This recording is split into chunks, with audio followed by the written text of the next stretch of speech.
Hi everybody, welcome to Mr. Ramage's Yellow Pencil Mathematics. Today we're going to talk about mixed numbers and improper fractions. Let's start with the improper fraction. Now, an improper fraction is a fraction where the numerator is larger than the denominator. That means it's greater than 1 whole. So all we do is we know that a fraction is a division problem, so let's just divide. Well, let's see, 7 would be my cowboy, 3 would be my horse, so I'm going to put 7 inside the house, 3 outside the house. Cowboy goes inside, horse goes outside. So 3 will divide into 7, let's see what, 2 times. 2 times 3 is 6.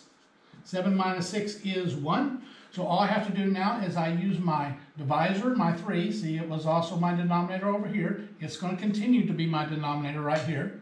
And then I take my remainder and I put it on top as my numerator.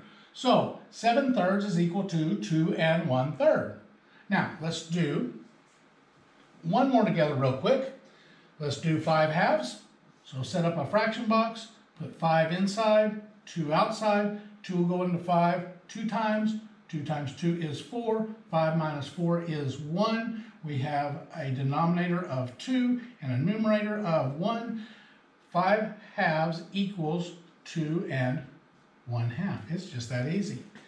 There you go, guys. Now, sometimes we need to go the other direction. We want to go from a mixed number back to an improper fraction. Okay, the first thing you need to really keep in mind is your denominator is going to remain the same. So if I had 2 1/3, I'm going to go ahead and set up my fraction bar, and I'm going to put 3 on bottom.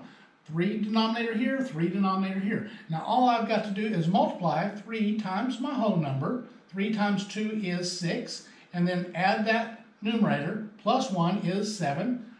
2 1/3 equals 7/3. Quick and easy. I hope you guys are having a good time. Bye.